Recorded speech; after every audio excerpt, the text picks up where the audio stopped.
안녕하세요. 마음복지사입니다. 오늘도 우울증 완치의 맥 같이 읽어보도록 하겠습니다. PHQ 설문조사에서 저번 동영상에서 PHQ라는 설문조사에 대해서 알아봤죠. 자, PHQ 설문조사에서 5점 이상이 나왔다면은 병원에 가서 진단을 받아보게 되는데 병원에서는 우울증 진단을 과연 어떤 기준을 가지고 하게 될까요? 보통은 주요 우울 장애의 DSM-5 진단 기준을 사용합니다. 한국에서는 이게 대부분 이 진단 기준을 사용하는 것으로 알려져 있습니다. 선별 검사에서 사용한 PHQ-9 우울증 판정 도구라고 그러죠. PHQ-9도 이 DSM-5 진단 기준과 같은 뿌리를 가지고 있다고 할 수 있습니다. 서로 통하는 내용이 많습니다. DSM-5 진단 기준도 9가지 항목으로 되어 있습니다. 하나하나 보도록 하겠습니다. 주요 우울장애의 DSM-5 진단 기준, 미국 정신의학협회 APA에서 만든 기준입니다. 우리나라 말로는 정신질환 진단 및 통계 설명서 이렇게 되어 있습니다. 매뉴얼이기 때문에 설명서라고 해도 되고 편람이라고도 하고 지침이라고도 할 수 있습니다. 자, 1번 우울한 기분입니다. 거의 온종일 우울한 기분이 거의 매일 이어지며 이는 주관적 느낌이나 객관적 관찰 소견으로 확인된다. 여기서 주관적 느낌이라는 것은 예컨대 슬픔, 공허감, 아무런 희망이 없음 같은 감정입니다. 객관적 관찰 소견은 예컨대 자주 눈물을 흘림이 되겠습니다. 하염없이 눈물이 난다고 그래요. 자, 2번입니다. 흥미나 즐거움의 상실 또는 감소. 거의 온종일 거의 모든 활동에 대한 흥미나 즐거움이 없거나 감소된 상태가 거의 매일 이어진다. 이 두 가지 우울한 기분이 없더라도 흥미나 즐거움의 상실 또는 감소가 있으면 이것도 우울증입니다. 이 두 가지 중에 하나는 꼭 있어야 됩니다. 세 번째, 체중 또는 식욕의 심한 감소나 증가, 체중이 심하게 감소하거나 증가하는 경우 또는 식욕이 심하게 감소하거나 증가하는 경우입니다. 4번, 거의 매일 반복되는 불면증 또는 지나치게 많은 수면, 잠을 못 자는 것도 또 너무 많이 자는 것도 우울증의 한 증상이 될 수 있습니다. 5번째, 정신활동의 초조 또는 지체, 초조의 예는 이제 안절부절 못하고 빙빙 돌고 이러는 것이죠. 지체는 이제 느려지는 겁니다. 생각이나 행동이 평소보다 느려지는 것입니다. 6번째, 거의 매일 반복되는 피로감 또는 활력 상실. 7번째, 무가치함 또는 과도한 죄책감, 부적절한 죄책감이 거의 매일 지속됨. 8번째, 사고력 또는 집중력의 감퇴. 결정을 못 내리는 우유부단함이 심해져 거의 매일 지속됨. 9번째, 죽음에 대한 생각이 되풀이되어 떠오르거나 특정한 계획이 없는 자살 사고가 반복되거나 자살을 시도하거나 구체적인 자살 계획을 세웁니다. 위 9개 항목 중 5개 이상이 2주일 이상 거의 매일 지속되고 이전과 기능적 차이가 있으면 우울증으로 진단할 수 있습니다. 다만 1번과 2번 중 하나는 필수적으로 포함되어야 합니다. 이때 조증 사파, 조증 에피소드가 혼재되어 있지 않아야 하며 두 번째, 우울 증상이 일상생활에 지장을 줄 정도로 유의미한 수준이어야 한다. 그렇습니다. 일상생활에 지장이 있어야 돼요. 또한 증상을 일으킬 수 있는 다른 원인을 감별하고 배제해야 하는데 그 예로는 약물이나 기타 물질, 다른 의학적 상태나 질환 등이 있다. 주요 우울장애의 DSM-5 진단 기준을 좀 더 자세하게 알고 싶습니다. 다시 말씀드리지만 우울증 진단은 의사의 영역입니다. 일반 우울증 이외에 비정형 우울증도 있고 이 비정형 우울증은 진단 치료 방법이 일반 우울증과 다릅니다. 여기 내용은 가볍게 참고만 하시고 나나 내 가족, 지인이 우울증이 아닌지 의심이 생길 때는 꼭 정신과 의사를 찾아가서 정확한 진단을 받아보시기 바랍니다. 알겠습니다. 명심하겠습니다. 그러면 우울증 진단 기준에 대해 조금 상세하게 알아보겠습니다. 1. 우울한 느낌. 우울한 느낌, 울먹울먹하는 울 것 같은 느낌입니다. 낙담과 짜증도 포함되는데 이것은 주위에서 관찰 가능합니다. 나아가서 무감정증이 일어나기도 합니다. 감정이 없어지는 거죠. 무감정증이 되는 이유는 자기를 지키기 위한 노력의 일환이라고 합니다. 이 흥미상실, 무기력, 아무 의욕이 없습니다. 왜 살아야 하는지도 모르겠고 살아야 할 의미도 특별히 느끼지 못합니다. 일을 그만하고 싶은 마음이 들기도 하는데 특히 남성에게서 두드러진 현상입니다. 위 1번과 2번 중 하나는 반드시 있어야 우울증 진단이 가능합니다. 3. 식욕, 체중의 급격한 감소 또는 증가. 실의와 무기력, 스트레스, 식욕 저하로 식사를 제대로 못해서 체중이 급격히 주는 경우가 일반적입니다. 반대로 스트레스 해소를 위해 단 음식이 당기고 그래서 폭식을 하여 체중이 급격히 증가하는 경우도 있습니다. 4. 수면 부족, 불면증 또는 수면의 과도한 증가, 과수면이라고도 부릅니다.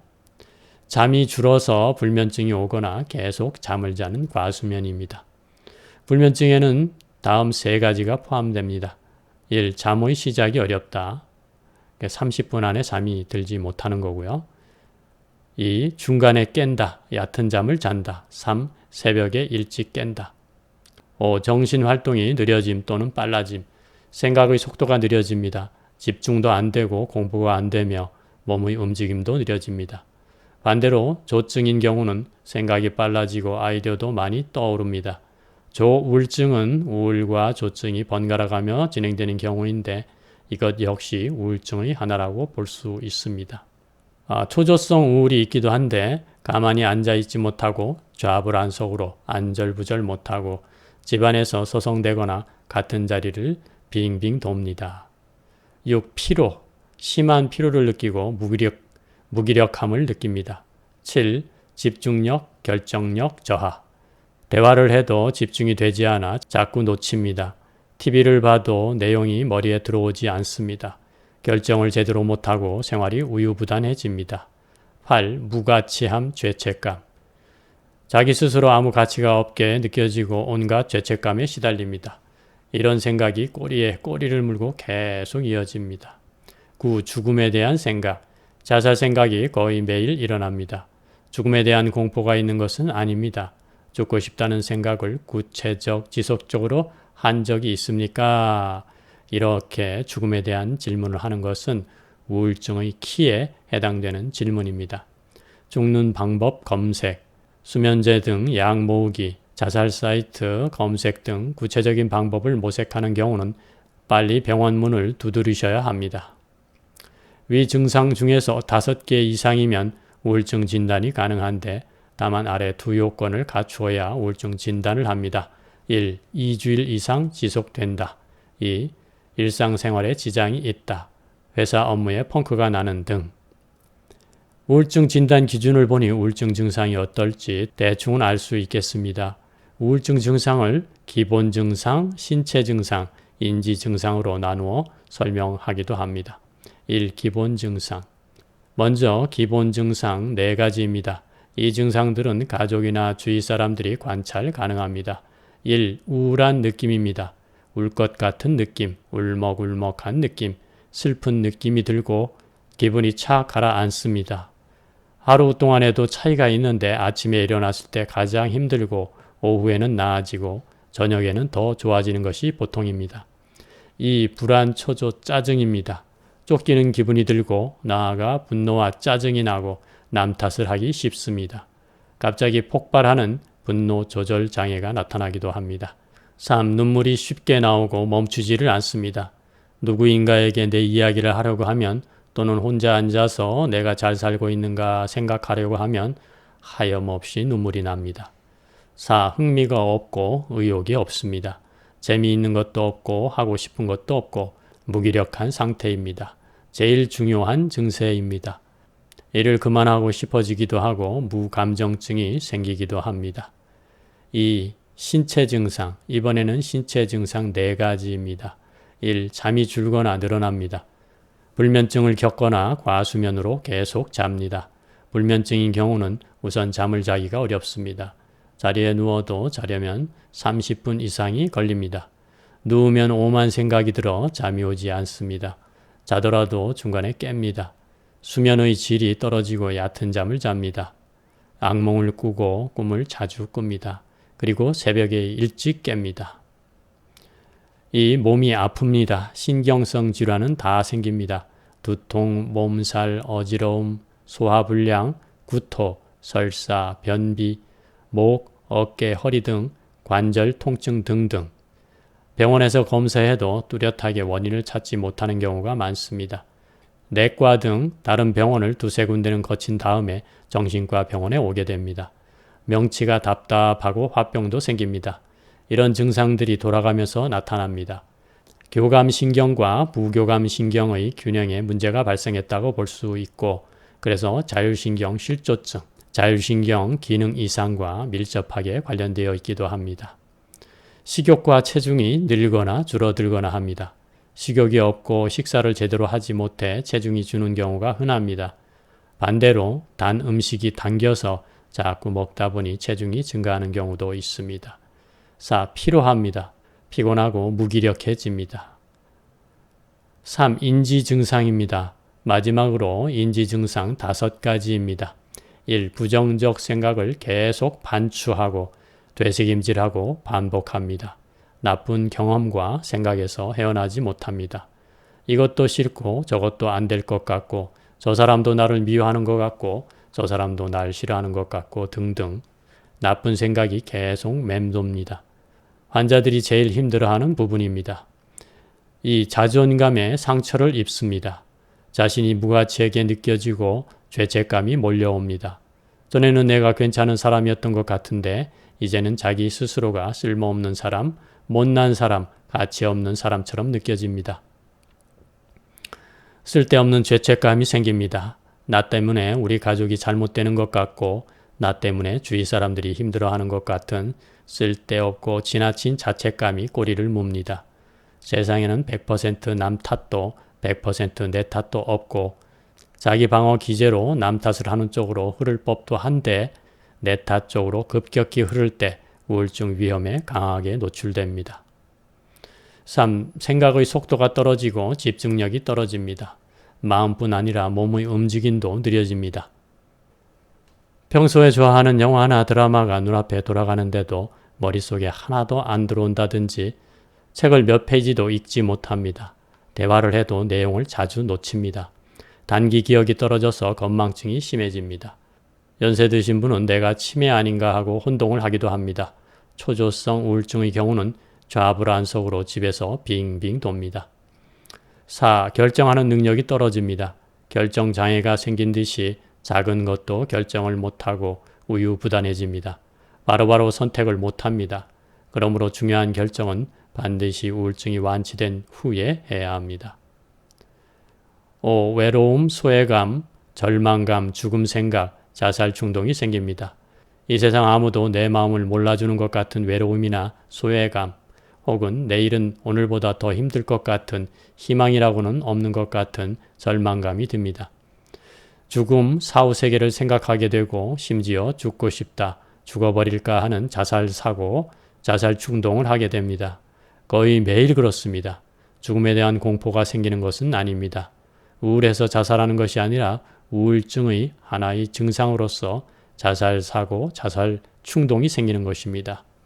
죄책, 망상, 환상, 잘못됐다는 망상이 일어나고 충동 조절이 되지 않아서 폭력, 자살, 타살, 동반 자살 등으로 이어질 수 있습니다.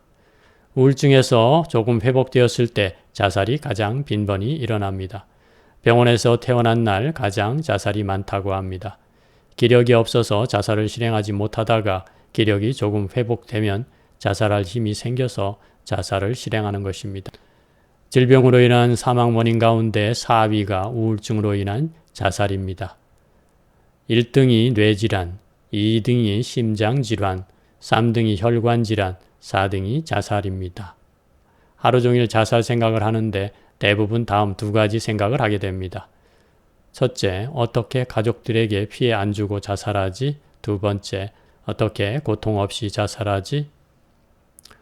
자살하는 사람의 열의 9은 우울증을 앓고 있었을 것이라는 말이 사실인가 보네요. 구체적인 통계가 나와 있는 것은 아니지만 일리 있는 이야기라고 생각합니다. 우울증 조사, 자살 심리 부검, 자살 심리 분석 등이 우리나라에서 깊이 있게 진행되면 구체적인 데이터로 입증되는 날이 올 수 있을 것입니다. 연령에 따른 우울 증상의 차이가 있을까요? 있습니다. 소아우울증, 청소년 우울증은 짜증, 반항, 등교 거부, 성적 저하, 여러 신체 증상, 약물 남용, 청소년 비행, 중2병, 고3병이 대표적인 증상입니다. 청소년 우울증의 특징은 과민하고 짜증을 자주 내는 것에 있습니다. 소리에 민감한 경우가 많습니다. 청소년들은 아직 미성숙하기 때문에 성인에 비해 스스로의 감정을 알아차리는 것이 쉽지 않습니다. 사춘기와 겹치는 경우가 많아 호르몬 불균형도 많습니다. 신체적으로 전두엽은 가장 늦게까지 성장하는 부위입니다. 청소년 시기는 감정이나 행동을 통제하는 기능을 하는 전두엽이 아직 충분히 자라지 않은 시기입니다. 또한 청소년은 인생의 경험이 적기 때문에 감정을 처리하는 경험이 부족합니다. 미숙한 대응을 하기 마련입니다. 거기다 경제적인 독립이 이루어지지 않은 시기이므로 정신과 의사를 찾아가는 것도 부모의 동의가 있어야 하는 제약이 있습니다. 부모 카드를 사용하면 그것이 모두 부모에게 문자로 날아가므로 혼자서 병원에 가는 것을 꺼리게 됩니다. 오늘은 여기까지 읽어보겠습니다. 지금까지 우울증의 기본적인 내용들을 말씀드렸습니다. 다음부터는 실질적으로 우울증을 어떻게 치유할 수 있을지 하나하나 살펴보도록 하겠습니다. 그러면 다음 동영상에서 뵙겠습니다. 고맙습니다.